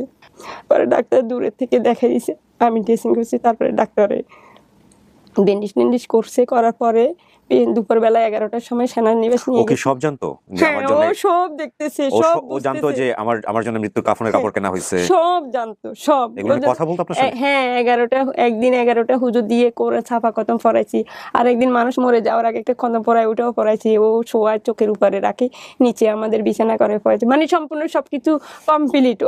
ও মরে যাবে, ওর মনের ধারণা হয়ে গেছে। ও বলছে যে আমি যদি মরে যাই আমাদের দেশে নিয়ে মাটি দিও না, আমি যদি মরে যাই তোমার বাবার পাশে দিয়ে মাটি দিও, আমার শ্বশুরের পাশে আমাকে মাটি দিও, যেন ওই দেশে তো তুমি থাকবে, আমার ছেলে থাকবে, আর আমি মরে গেলে তো তুমি কোনোদিন আমাদের দেশে যাবে না। ডাক্তার বলছে ওর ভাইরাস ও একদম এই যাই শেষ পর্যায়ে চলে গেছে, যদি হয়াত থাকে অনেকে পেস করে উঠে, আর যদি না থাকে এই পর্যন্ত কয়দিন থাকে। দ্য ফ্যাক্ট ইজ দ্যাট ওনারটা ডায়াগনোস হয়েছে অনেক পরে, রোগ নির্ণয় যেটাকে বলে। আমি যেটা বুঝতে পারছি যে ওনার রোগ নির্ণয় প্রক্রিয়াটা অনেক ডিলে হয়ে গেছে, উনি বুঝতে পারেননি আসলে এটা ওনার শরীরের HIV পজিটিভ, যেটা যদি অনেক আগে যদি নির্ণয় করা সম্ভব হতো তাহলে ট্রিটমেন্ট করে এটাকে মানে নর্মাল লাইফ লিড করার জায়গাটা নিয়ে আসা যেত। কেন এই কথাটা বলছি, আপনারা জাস্ট ওনার দিকে একটু ফোকাস করেন যে উনি, আপনি কত সালে পজিটিভ হলেন? 12 সালে। 2012 সালে পজিটিভ, এবং আজকে হচ্ছে 2021 সাল। ওনাকে দেখে মনে হয় যে উনি অসুস্থ? শুধু ওনাকে না, আমি আরো বেশ কিছু এক্সাম্পল আপনাদের জন্য আনবো, সেটাও আমি একটু সাসপেন্সের জায়গায় রাখতে চাই। তাহলে আমি কি ফোকাস করতে চাচ্ছি অনুষ্ঠানে, that will be the big question. সেটার জন্য আপনাকে শেষ পর্যন্ত দেখতে হবে। হ্যাঁ, তারপরে ওকে ঢাকা আইডিএসে ভর্তি করলাম। ভর্তি করার পরে ও 10-12 দিন ভর্তি থাকার পরে মোটামুটি আল্লাহর রহমতে অনেকটা ভালো, খাইতে পারে, এখন অনেক খাইতে পারে। 6 মাস পরেই গেছে। এখন আমাকে ওষুধ তাড়াতাড়ি দিতে হবে, না হলে আমার বাচ্চাকে এফেক্ট করতে পারে। তারপরে যে আমাকে ফেব্রুয়ারি মাসের 26 তারিখে আমাকে ওষুধটা স্টার্ট করছে। আমার হাজবেন্ডটাকে আগেই স্টার্ট করছে। তারপরে যে ওষুধ স্টার্ট করছি, 26 তারিখে রাত্রে ওষুধ খাইছি, 27 তারিখে সকালে ওষুধটা খাই, 9টা বাজে ওষুধটা খাইছি। 11টার সময় আমার গায়ে ছোট ছোট ছোট ছোট ছোট ঠোয়া পড়তেছে, ছোট ছোট হয়ে, আর চোখগুলোর দোনোটা লাল হয়ে যাচ্ছে। তারপরে আমাকে ওরা আগেই বলছে যে ওষুধটা গরম, আপনি খালি রেস্টে থাকবেন, দুধ ডিম টিম থাকবেন। আবার আমার ননদকে বলছে আপনার ভাবির দিকে বেশি করে রাত্রে খেয়াল রাখবেন। আর আমরা তো আসি, বেবি তখনও পেটে। 7 মাস শেষ হয়ে 8 মাসে পড়ছে। তখন হঠাৎ করে দেখতেছি আমার সমস্ত মুখের ভিতরে যে মানে পক্স হয় না, এরকম পক্সের মতো উঠতেছে যে মানে এমন ভাবে উঠতেছে, একটা লোমের গোড়া পর্যন্ত খালি নাই। দোনো চোখটাই প্রথম নষ্ট হয়ে গেছে, দোনোটা চোখ নষ্ট হয়ে গেছে। আপনি কি চোখ নষ্ট বলতে? মানে চোখ একেবারে নষ্ট হয়ে গেছে, চোখের লেন্স মনি সব নষ্ট হয়ে গেছে। এগুলো পরে ঠিক করলে কিভাবে? এগুলা ভাইয়া, এগুলা বলতে গেলে তো মানে অনেক দিক। আপনি কি মানে তখন চোখে দেখতেছিলেন না? না, আমি 1 বছর আমার চোখের এই দোনো পাতা জয়েন করা ছিল, 1 বছর। তারপরে ঠোয়া ফুটে ফুটে ফুটে ফুটে এমন অবস্থা হয়েছে, দুপুরে যখন মানে মেক্সি পরা ছিলাম, তো তখন হওয়ার পরে আমার ফট করে ওই 9-7-8 মাসের পেটটা একদম স্লিপ হয়ে এতটুকু হয়ে এই পাশে চলে আসছে। এখানে এই ঢাকের পাশে চলে আসছে। আসার পরে এইখানে এই বুকের ঠোয়াগুলো সবগুলো মিলে একটা পানি নিয়ে মনে হয় 6-7 কেজির পানির একটা থৈলা এইখানে পড়ে আছে, মানে ওষুধের সাইড ইফেক্ট। এমন হয়ে গেছে। তারপরে এইটা দেখে, এই পানিগুলা দেখে তো গালের এখানে এত বড় একটা, এখানে এত বড় একটা, গায়ের এখানে এত বড়, এগুলো দেখে ডাক্তারেরা সব, হাসপাতালের সব ডাক্তার নার্স সব আমার ঠেলা যাচ্ছে না। এরপরে এরা এমএলএর মাধ্যমে অনেক ডাক্তারখানায় বলছে, অনেক ডাক্তারখানার বড় বড় রুগী, ইবনে সিনা, পিজি, তারপরে বড় বড় ডাক্তার, সরওয়ার্দির ডাক্তার, অনেক ডাক্তারেরা চলে আসছে আমাকে দেখতে আসি। আমাকে দেখে সবাই বুকে হাত দিয়ে ডাইরেক্ট দাঁড়ায় থাকে, কিছু বলে না। লাস্টে আমেরিকার একটা ডাক্তার আমাদের পিজি হাসপাতালে নাকি উনি সবচেয়ে বড় ডাক্তার, উনি ওকে ফোন করছে। করার পরে উনি আসার পরে উনি আমার এই সাথে সাথে একটা ইনজেকশন করে আমার এই বাহুটা পুরো অবশ করে ফেলছে, করে বাহু থেকে 2 টুকরা মাংস নিয়ে গেছে কেটে। আমি দেখতেছি কাটতেছি, কিন্তু আমার এত কিছু হয়েছে যে আমি অনেক শক্ত, মানসিকভাবে অনেক শক্ত ছিলেন। আচ্ছা। নিয়ে যাওয়ার পরে ডাক্তার বলছে যে 72 ঘন্টা পরে রেজাল্ট দিবে। পরে বিকালে মাগরিবের পরে ডাক্তারের স্লাইন দিয়ে শোয়াই রাখছে, শোয়া অবস্থায় আমার 20টা নখ কাঁচা কাঁচা ওখানে উঠে গেছে। মানে হাতের নখ? হ্যাঁ, হাতের এই নখগুলা কাঁচা কাঁচা সব উঠে যাচ্ছে, উঠে পড়েই গেছে সবগুলা। যখন আপনার নখ দেখি এরকম করেন তো। আচ্ছা, ওকে, আলহামদুলিল্লাহ, এখন তো অনেক রিকভারি হয়েছে। আপনারা ওনার সিচুয়েশনটা দেখেন কি অবস্থায় ছিল, এখন কোন অবস্থায় বসে আছে। So this is a very positive sign. একটা হচ্ছে যে এভাবে চিন্তা করেন না যে এইচআইভি ইনফেক্টেড হয়ে যাওয়া মানে হচ্ছে একটা মানুষ শেষ হয়ে গেল। তাহলে কিন্তু ওনার আজকে এখানে বসে থাকার কথা না। এটা কত সালের গল্প বলতেছেন আপনি? 2012। 9 বছর পরে উনি এখানে বসে আছে, এবং আরো কিছু মিরাকল না, এটা সায়েন্স আমি বলবো। শোনেন আপনারা, পুরো বাচ্চাটা কিন্তু এখনো আসেনি দুনিয়াতে, এই সময়ের গল্প উনি বলতেছে। তারপর আমার এই নখগুলা পড়ে গেছে, যখন দেখছি 14টা নখ একসাথে পড়ে গেছে, বিছনা থেকে ডাক্তারে নিচ্ছে, তখন আমি একদম জ্ঞান হারাই ফেলছি। আমার আর মনটা মানে আর দুর্বলতা ধরে রাখতে পারতেছি না। তখন আমি জীবনে বাঁচার সেই আশাটা ছেড়ে দিছি, যে বোধহয় এই শেষ আশা, আর মনে হয় বাঁচবে না। আমি যদি চোখ বন্ধ করি, আমার স্বামীকে কে দেখবে, আর ছেলেটাকে কে দেখবে? সাথে সাথে ওনারা কি দিয়ে আমাকে ট্রিটমেন্ট করবে? কোনো ওষুধ তো আমাকে এখন খাওয়ানো যাবে না, এত গরম কোনো কিছু। পরে শরীরে সব শুরু করছে যে প্যাটারিন দেওয়া, যাতে করে ব্যথা না পাই, আর জানি ঘুমে থাকলে আমি মানে কষ্টটা মুলাম করতে পারবো না। অপারেশনের রোগীকে প্যাটারিন দেওয়া হয় যাতে করে, ধরেন একটা মেজর অপারেশন হয়েছে, আমি তো ডাক্তার না, আমি জাস্ট আমার খুব বন্ধুর একটা অভিজ্ঞতার কথা বললাম, কেটে ফেলছে, সেন্সে থাকলে ও যখন ওই অ্যানেস্থেসিয়ার ভাবটা কেটে যায়, তখন তো পেইনটা ফিল করে, সে ওই পেইনটা ফিলটা নিতে পারছে না, সে ষাঁড়ের মতো চিৎকার করতেছে, তখন প্যাটারিন দিলে সে মৃত মানুষের মতো ঘুমায়। আমার অবস্থা হয়েছে এটা। তাই প্রতিদিন প্যাতাডিন দেব। তখন আমার যা অবস্থা যখন এরকম হয়ে গেছে, তখন আমার হাজবেন্ড মোটামুটি একটু সুস্থ হয়েছে। সুস্থ হওয়ার পরে আমার হাজবেন্ড তো আমাকে থুয়ে যাবে না, এখন শুধু কান্না করে, আল্লাহ তুমি আমাকে নিয়ে যাও, ওকে তুমি বাসায় যাও, মানে অনেক জানার কষ্ট বিনিময়ে জান পাইতেছে। দাও। এখন ডাক্তার বলে যে ওনাকে রাখলে ওনাকে আমরা রাখতে পারবো না, উনি তো সুস্থ হয়ে গেছে, এখন ওনাকে আমরা হুদে হুদে রাখতে গেলে একটা সিট আমাদের বুক হয়ে যাবে, আর একটা রুগীকে কোথায় জায়গা দিব। তাই এমন আমার হাজবেন্ড বলে যে আমি ওকে ছেড়ে যাবো না, প্রয়োজনে আমি বাইরে বিছনা করে করে ঘুমাবো। তো এইরকম বিছনা করে 3-4 দিন নিচে নিচে ঘুমাইছে। একদিন আমি এমন অসুস্থ অবস্থায় উঠছি, উঠে না আমার ননদকে বলতেছে যে তোমার ভাই কোথায়, আমি দেখবো। তো দেখতে গেছি, দেখি আহা কতগুলো মশা ওকে খাচ্ছে গায়ের উপরে। পরে আমি রাগ করে বলতেছি তুমি যদি কালকে বাড়িতে না যাও তাহলে আমি হাসপাতালে সিট একদম নিজের জান নিজে দিয়ে দিব। তারপরে রাত্রে আমার ভাই আর ভাগিনা এসে আমার হাজবেন্ডকে আর আমার ছেলেকে আমার বাপের বাড়ি নিয়ে গেছে। আমার বড় বোন আর আমার ননদ আমার কাছে ছিল। তা আমি তো সবসময় এরকম ঘুমাই থাকতাম প্যাতাডিন দিয়ে। ডাক্তার প্রতি 10 মিনিট পর পর এসে তুলা দিয়ে দিয়ে নাকের আগায় দেখতো আমার বেঁচে আছি না মরে গেছি, এরকম দেখতো। ননদও কতক্ষণ পর পর দেখতো। তো একটা ইঞ্জেকশন দিত, দেওয়ার পরে যখন একটু জ্ঞান ফিরে আসতো, আমি তখন নার্সেরে ডাক্তার আফা বলে ডাক দিতাম। তখন ডাক্তার আসে আরেকটা মারি দিত। তো তখন যখন প্যাথাডিনটা মারতো তখন মনে হইতো যে আমার পরানটা চলে যায়, চোখটা উপরের দিকে উঠে রাখি, আস্তে এর উপরে চোখের পাট্টাগুলো ঘুম চলে আসে। এইভাবে থাকতে থাকতে আমার প্রায় 9 মাস হয়ে গেছে। আমার সমস্ত শরীরের সব ঘা শুকিয়ে গেছে, কিন্তু আমার তার গাটা আর আমার ঠোঁট আর ঘাগুলা শুকায় না। এই 3 জায়গার ঘাগুলা একদিন ড্রেসিং করলে আমার 2 কেজি 3 কেজি রক্ত যায়। Very interesting story. উনি কিন্তু এইডস পর্যায়ে চলে গেছে ওনার কথা অনুযায়ী, সেখান থেকে মাকে সেভ করা, ওনাকে সেভ করা ট্রাই করতেছে ডাক্তাররা, একই সাথে ওনার পেটের বাচ্চাও সেভ করা ট্রাই করতেছে।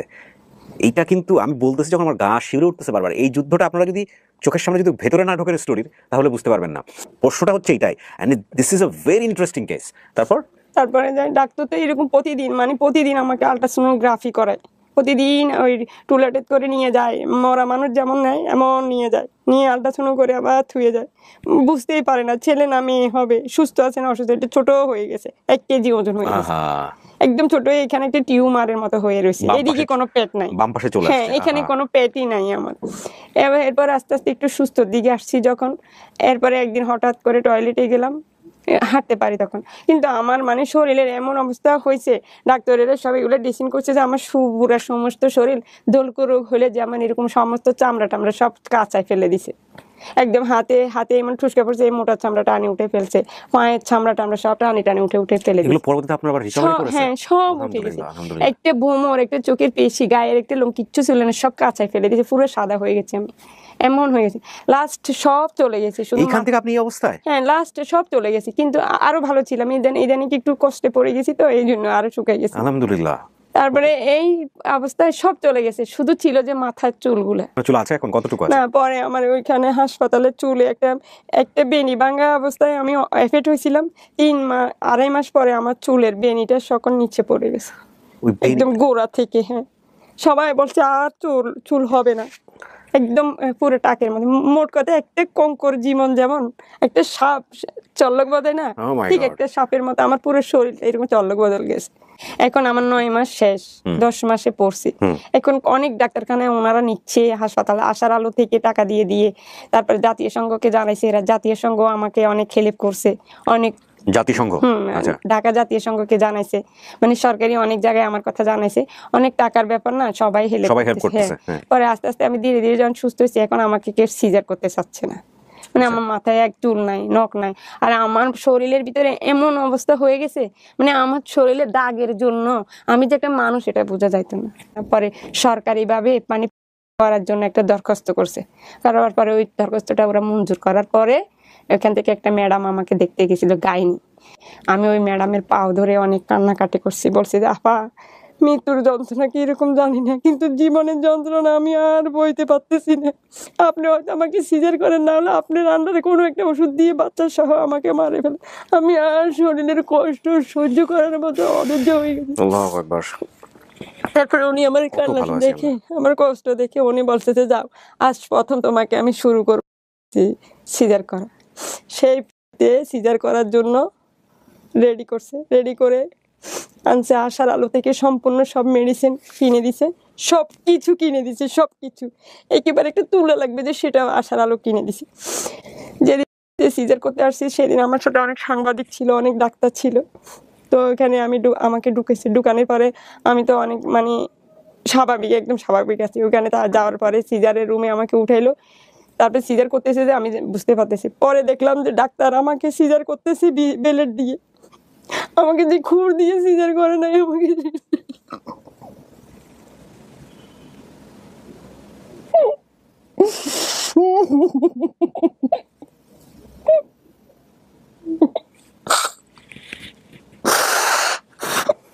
আল্লাহু আকবার, আল্লাহু আকবার, আল্লাহু আকবার।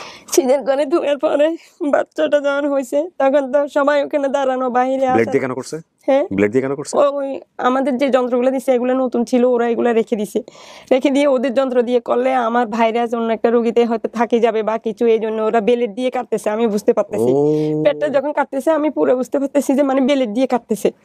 তখন আমার জ্ঞান আছে, এখন আমি ওমা ওমা বলে চিল্লি করতেছি। তো তখন ওরা ইনজেকশন করে আমাকে অজ্ঞান করে ফেলে। অজ্ঞান করার পরে সিজার করে সব রোগীদেরকে সিজার করে সিটে দিছে, আমাকে সিটে দেনে নিচে ফেলে রাখছে গল্লির ভিতরে। শুনছে আমি HIV, তখন গল্লিতে ফেলে রাখছে। পরের দিন জ্ঞান আসছে, এক বিল্ডিং আমার মেয়েকে নিয়ে গেছে, আরেক বিল্ডিং আমাকে। আমার সিজার হওয়ার পরেই আমার মেয়েকে ওরা কলেরা হাসপাতালের সাথে নিয়ে গেছে টেস্ট করার জন্য, না ওর কোনো শরীরে কোন জায়গায় এফেক্ট হয়েছে নি দেখা যায়। তখন ও 1 কেজির থেকে 2 পয়েন্ট কম হয়েছে। 1 কেজি পুরোপুরি হয়ও না। আচ্ছা, একদম শুকনা হয়েছে, মাথায় একটা চুলও ছিল না, একটাও না, একদম সব চুল, শরীরের পুষ্টি নষ্ট হয়ে মাথার চুল সব নষ্ট হয়ে ওখানে পড়ে গেছে। পরে তখন এইচআইভি টেস্ট করা হয়নি মেয়েটার? না, ওকে তো আর এইচআইভি এখন টেস্ট করবে না, 18 মাস পরে। আপনার তো মনে হতো যে না আমার কি হয়েছে না, আমার বাচ্চাটা যাতে ফ্রি থাকে। আমি তো মানে সিজার যখন হয়েছে তখনও মানে ভিতরে শুধু সূরা রহমান পড়তেছি আর আল্লাহকে ডাকতেছি আর বলতেছি, আল্লাহ গো, এত কষ্টের জীবন আর সহ্য করতে পারি না। যদি আমার মেয়েটা মানে সুস্থ থাকে তাহলে দুনিয়া দেখাইও, আর যদি অসুস্থ থাকে তাহলে আল্লাহ তুমি সিজারের ওইখান থেকে আমার বাচ্চাটাকে নিয়ে যাইও। আমি আর এই কষ্টের বার, যদি বাচ্চাটা অসুস্থ হয় তাহলে আমি এই বার আর সহ্য করতে পারবো না।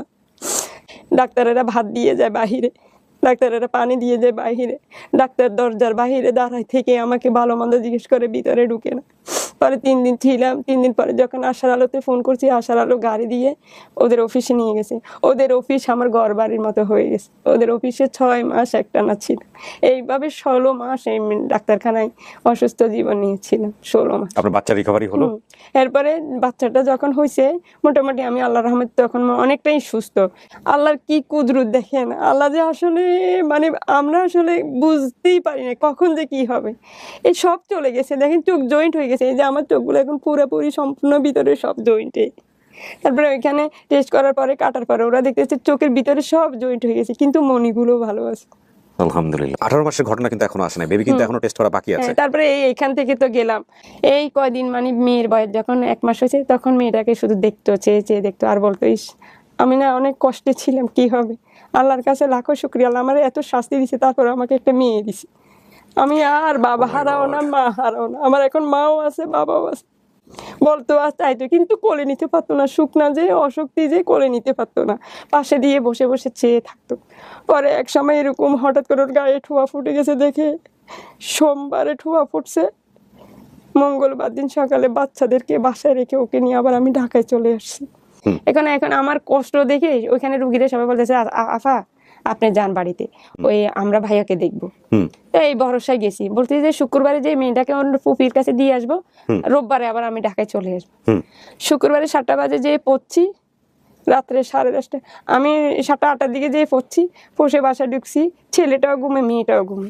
আর ছেলের সাথে মেয়ের সাথে কারোর সাথে আমার কথা হয়নি। পরে আমি গা গোসল ধুইলাম, ধুয়ে একজনের রান্না করে ভাত দিয়ে গেছে, ভাতগুলো হবে প্লেটে নিয়েছি।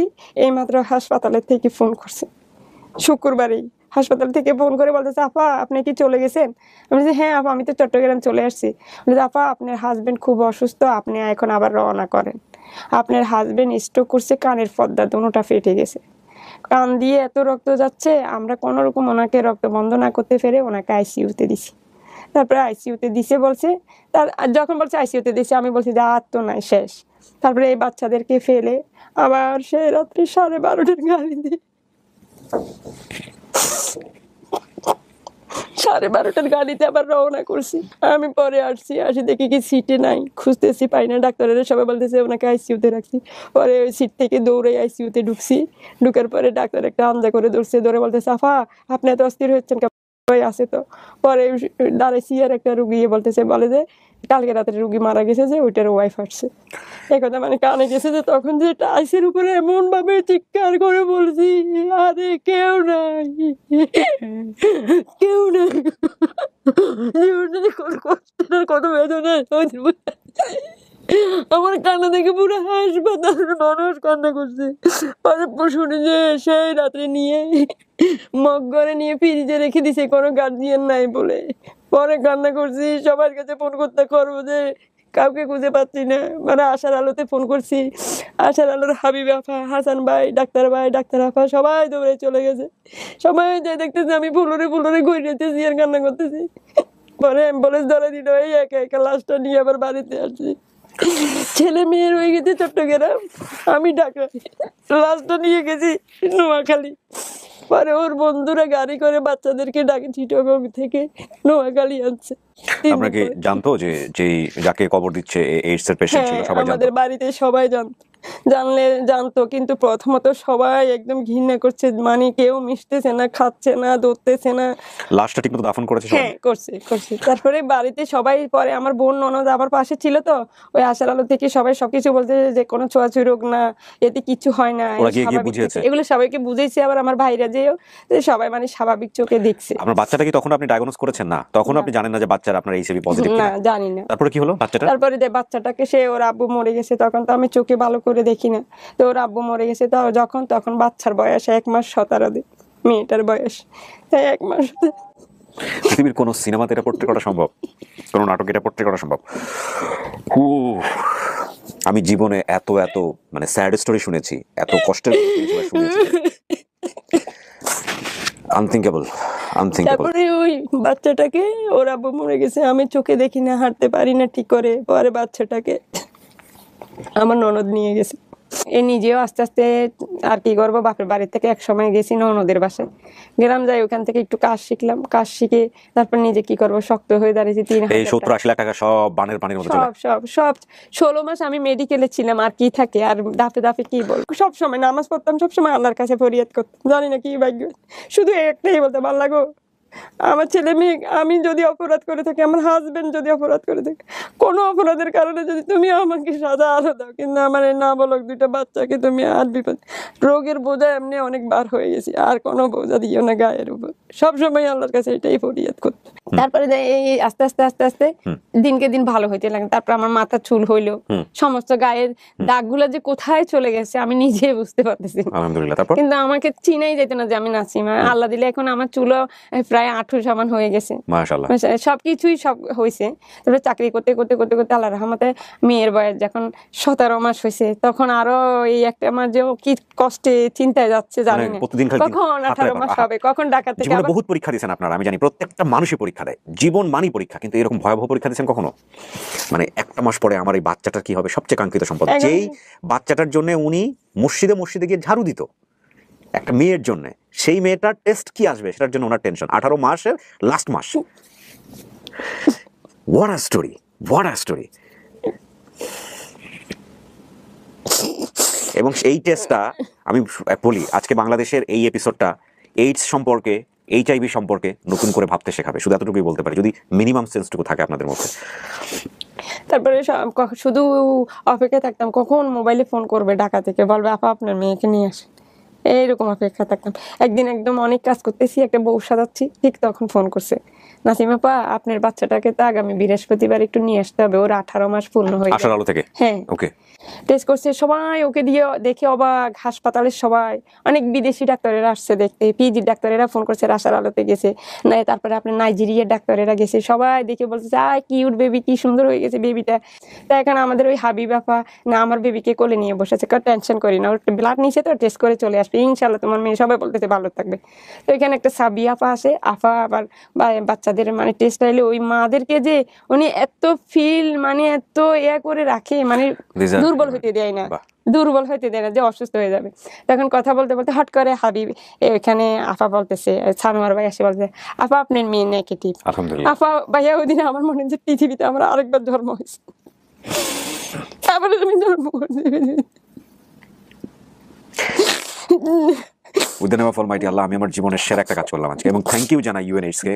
কিন্তু আমি সবার কাছে একটা কথা বলতে চাই, আমার আজকে এই ভিডিও কিন্তু আমার জীবনে এমন কিছু কিছু মানুষ আছে যারা জানে না যে আমি এইচআইভি আক্রান্ত। সবাই সবসময় এমনি যত বাসে বাড়া থাকি প্রায় দেখে আমি একটু অসুস্থ থাকি, মাঝে মাঝে অসুস্থ হয়ে পড়ি, আবার অনেক সময় অনেক শরীর হেলদি হয়ে যায়, চেহারা টেরা ভালো হয়ে যায়, মাঝে মাঝে একটু খাওয়া টাওয়া একটু এদিক সেদিক হলে একটু সুস্থ হয়ে যায়। কিন্তু আজকে হয়তো আমার এই লাইফ দেখে, ভিডিও দেখে অনেকেই জানবে যে আমি এইচআইভিতে আক্রান্ত।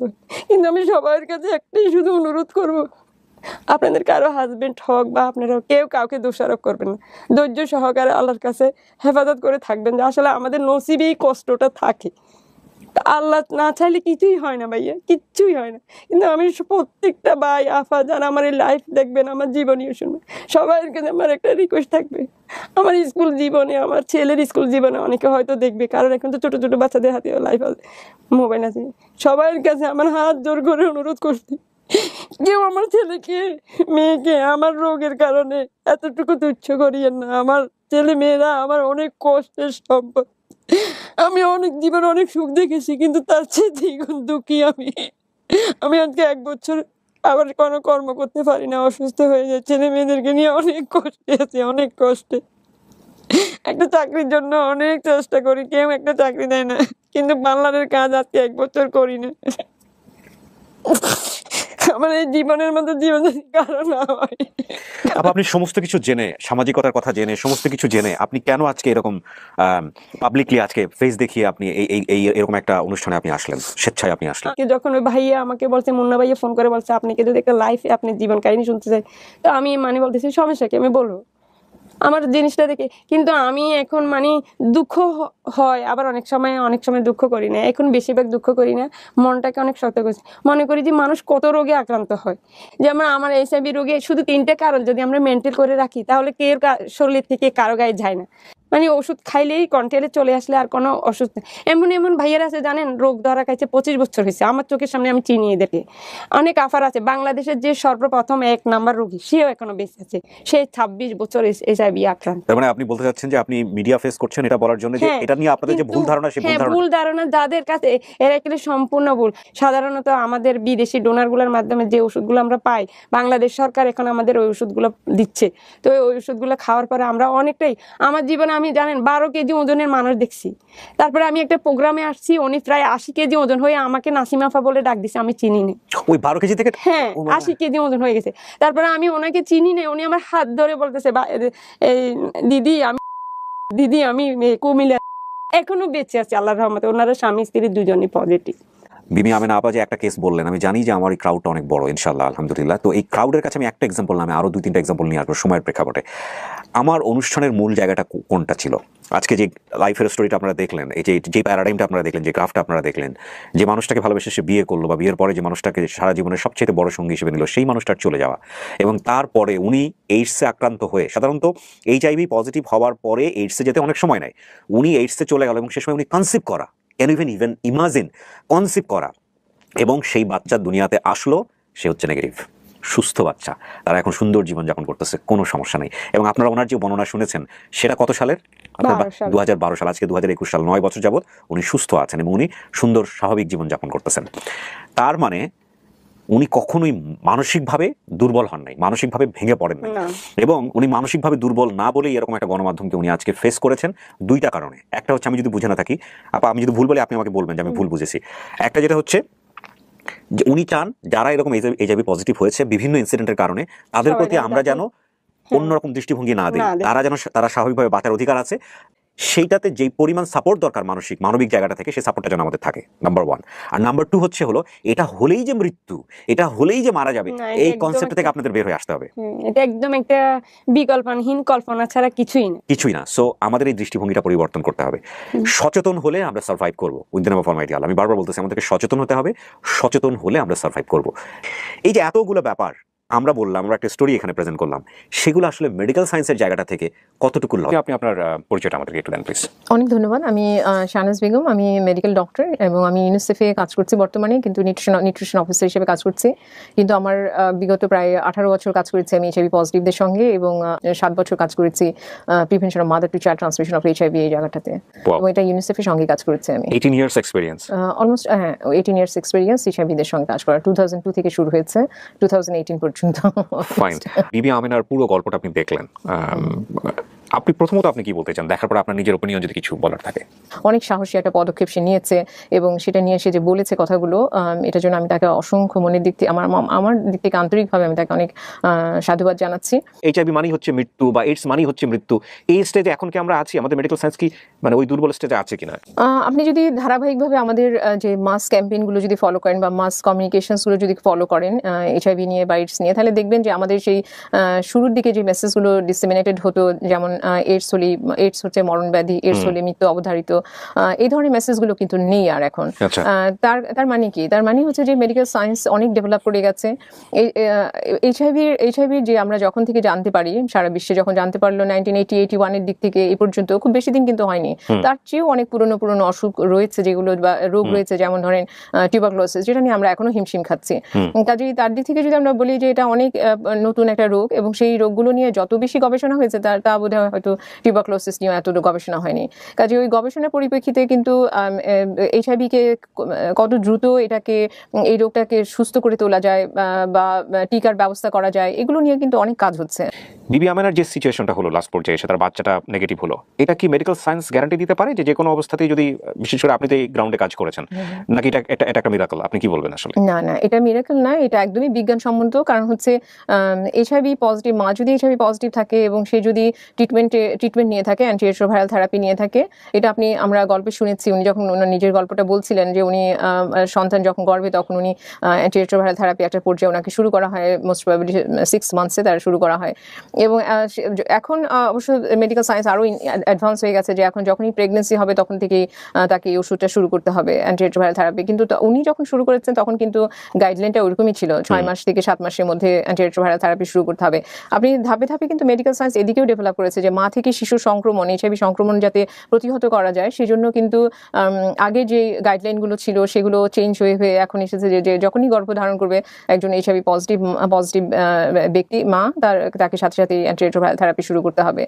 এবং তার ফলে যেটা হবে যে মা যদি অ্যান্টিরেট্রোভাইরাল থেরাপির আওতায় আনা যায় তাকে, তাহলে তার সংক্রমণের হার কিন্তু অনেক কমিয়ে আনা সম্ভব।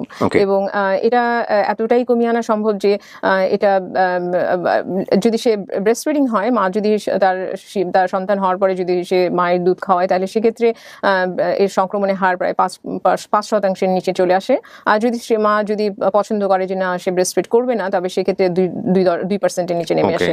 তার মানে সংক্রমণের হার এমনি, আমরা যদি কোনো ধরনের কোনো তাকে ইন্টারভেনশন না দিতাম, মানে মাকে যদি আমরা অ্যান্টিরেট্রোভাইরাল থেরাপি না দিতাম, বা সন্তান জন্মের পরেও কিন্তু আমরা সন্তানকেও অ্যান্টিরেট্রোভাইরাল থেরাপি প্রোফাইল্যাক্সিস বা প্রতিষেধক হিসাবে দিয়ে থাকি, এটা যদি না দেওয়া হয় তাহলে সেই ক্ষেত্রে সংক্রমণের হার কিন্তু 35% থেকে 40%-এর মতো।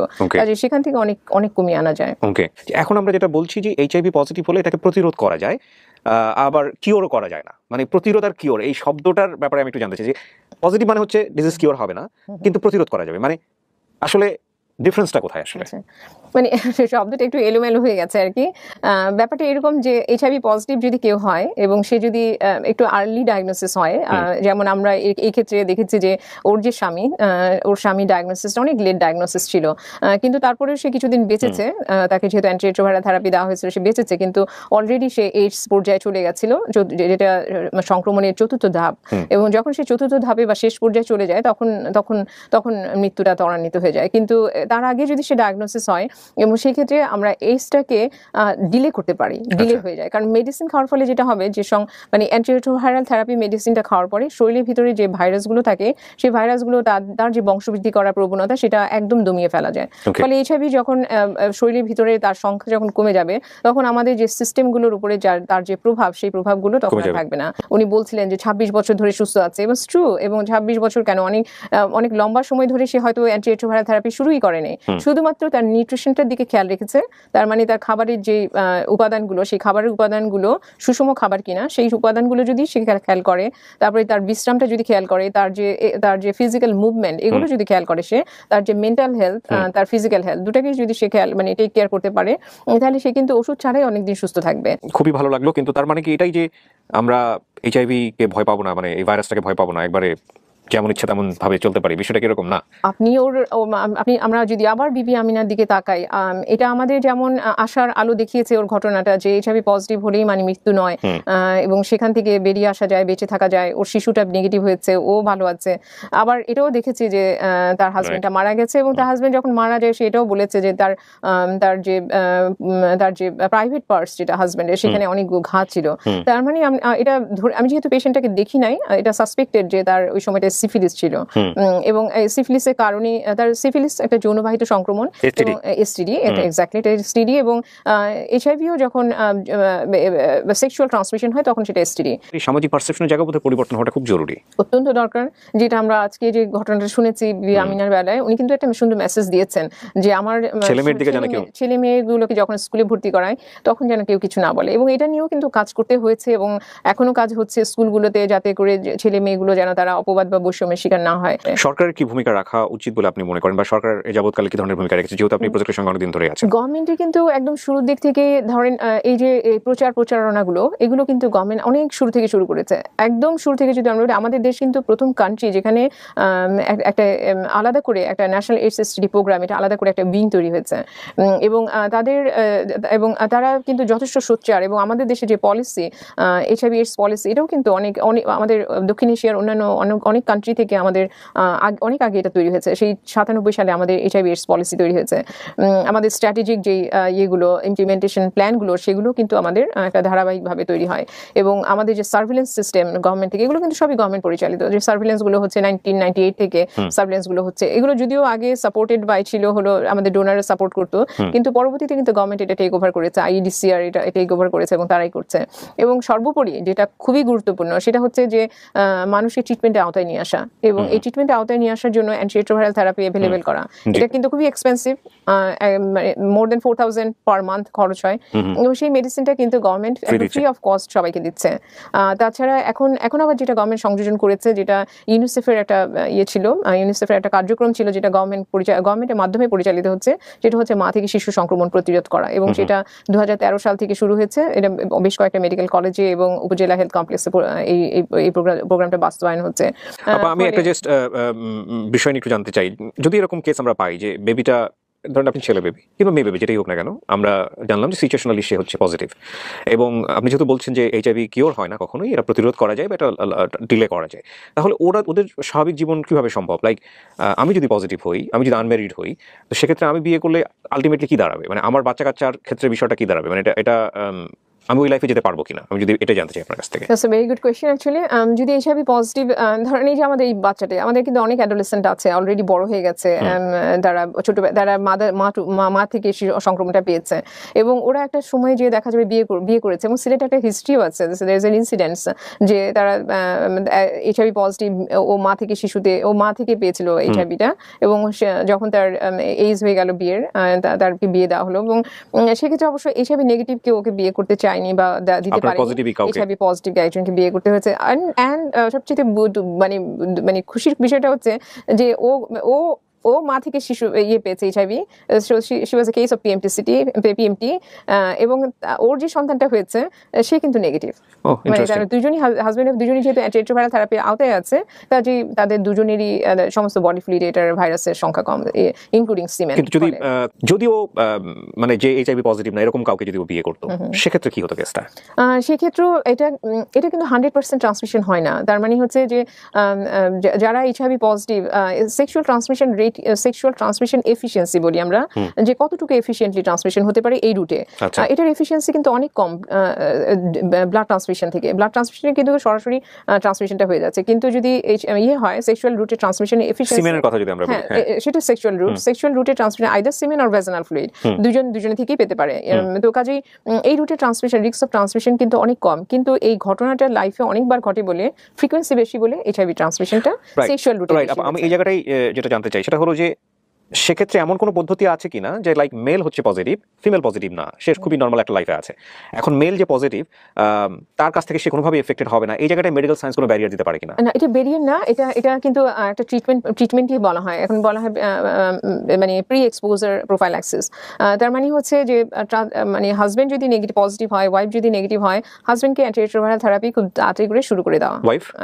ওয়াইফকে অ্যান্টিরেট্রোভাইরাল থেরাপি শুরু করতে হবে না, কারণ মানে উনি ওই থেরাপি নিলে আলটিমেটলি এটার সম্ভাবনা কমে যাবে। থেরাপিটা নেয়, সায়েন্সটা জাস্ট দেখেন, উনি যদি থেরাপিটা নেয় তাহলে ওনার সমস্ত বডি ফ্লুইড এইচআইভি কমে গেল, ফলে ওনার বডি ফ্লুইডে যদি এইচআইভি কমে যায় তাহলে sexual transmission risk significantly lower down হয়ে যাবে। কাজে এটা ওই জায়গাটায় ঝুঁকি অনেক কম। কাজে এইচআইভি একজন পজিটিভ ব্যক্তি একজন এইচআইভি নেগেটিভকে বিয়ে করতে পারে, বা এইচআইভি, এবং এটা গভর্নমেন্ট কি পারমিট করে? সরকার? না, ইটস এ হিউম্যান রাইট। না, এটা আমি জানতে চাচ্ছি, আমার কোয়ারি জানতে চাওয়াতে তো কোনো সমস্যা নেই, কারণটা হচ্ছে এটাই যে এটা আজকে এই অনুষ্ঠানে লক্ষ লক্ষ মানুষ জানবে যে একজন এইচআইভি পজিটিভ যে ট্রিটমেন্টের মধ্যে আছে, আপনি যে থেরাপির কথা বললেন সেটার মধ্যে আছে, এবং সেই অবস্থায় সে একজন সাধারণ মানুষকে বিয়ে করতে পারে কিনা, মানে সাধারণ বলতে বোঝাচ্ছে যে এইচআইভি পজিটিভ না, তাকে বিয়ে করতে পারে কিনা। আপনি এটাকে বলছেন human rights, definitely it's human right, কিন্তু এটাকে সরকার অনুমতি দেয় কিনা? হ্যাঁ, এটা সরকারের অনুমোদন বা অনুমোদিত তা কিন্তু নয়, ব্যাপারটা সেই পর্যায়ে যায়নি বা এখনো নেওয়া হয়নি। তবে ব্যাপারটা এরকম যে আমরা চেষ্টা করছি যে যখন একজন পজিটিভ ব্যক্তি আর একজন নেগেটিভ মানুষকে বিয়ে করবে, এরকম ধরনের কিন্তু ঘটনা ঘটেছে যে পজিটিভ বিয়ে করেছে, না জানিয়ে বিয়ে করার ফলে মেয়েটা নেগেটিভ হয়ে গেছে, মেয়েটা পজিটিভ হয়েছে। কাজেই সেই ক্ষেত্রে এরকম অনেকগুলো ঘটনাই আছে আমাদের। কাজেই এই ক্ষেত্রে কিন্তু আমরা চাচ্ছি যে একটা আইন থাকুক আমাদের, যে পজিটিভ, মানে হাজবেন্ড যদি পজিটিভ থাকে তাহলে সে যেন ডিসক্লোজ করে, এবং ডিসক্লোজ ওয়াইফের কাছে ডিসক্লোজ করে, এবং তখন যদি ওয়াইফ ইন্টারেস্টেড হয়, ওয়াইফ না মানে সে মানে ভবিষ্যৎ সঙ্গিনী যদি ইন্টারেস্টেড হয় যে সে বিয়ে করবে, তাহলে সে বিয়ে করতে পারে। এবং কোয়ালিটি অফ লিভিং সেটা মানে নন এইচআইভি পজিটিভ এবং এইচআইভি পজিটিভের যে life span, normal life expectancy, সেটা অলমোস্ট ইকুয়াল। ওহ, বিউটিফুল। সো আপনাকে অনেক অনেক ধন্যবাদ আপনার ব্যস্ত সময় কিছুটা সময় আমাদেরকে দেওয়ার জন্য। অনেক ধন্যবাদ।